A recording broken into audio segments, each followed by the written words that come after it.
Shalom bien-aimés dans le Seigneur. Bienvenue sur Parole de sagesse. Aujourd'hui, nous continuons dans le livre d'Ecclésiaste chapitre 12 à partir du verset 15 jusqu'à 16. Voici ce qu'il dit. Écoutons la fin du discours. Crains Dieu et observe ses commandements. C'est là ce que doit faire tout homme. Car Dieu emmènera toute œuvre en jugement au sujet de tout ce qui est caché, soit bien, soit mal. Et donc, bien aimé, ici, Salomon est arrivé à une conclusion, c'est de craindre Dieu.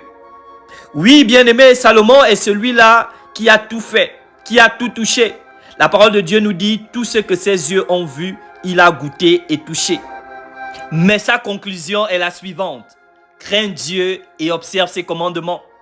Donc ici, le roi Salomon ne nous empêche pas d'avoir des loisirs, ne nous empêche pas de nous réjouir de notre jeunesse. Au contraire, il nous appelle à en prendre au maximum.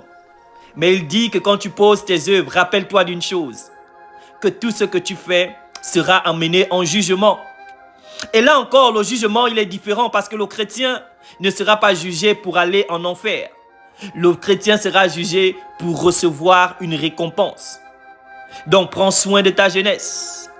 Sers le Seigneur de tout ton cœur. Donne-toi à l'œuvre de Dieu. Car tout ce que tu fais sera emmené en jugement. Il y a un prix, bien-aimé, pour celui qui vit dans la sainteté. Il y a un prix pour celui qui marche dans la vérité. Plus loin, il va nous dire que quand on sera plus vieux, il y a des choses qu'on ne peut faire. Prends soin de ta jeunesse. Car c'est quand on est jeune qu'on peut faire certaines choses. Quand viendra le moment de l'obscurité, il y a des choses que tu ne pourras pas faire. Mais dans tout cela, il aimera appuyer sur le fait de te rappeler que toutes ces œuvres viendront un jour en jugement.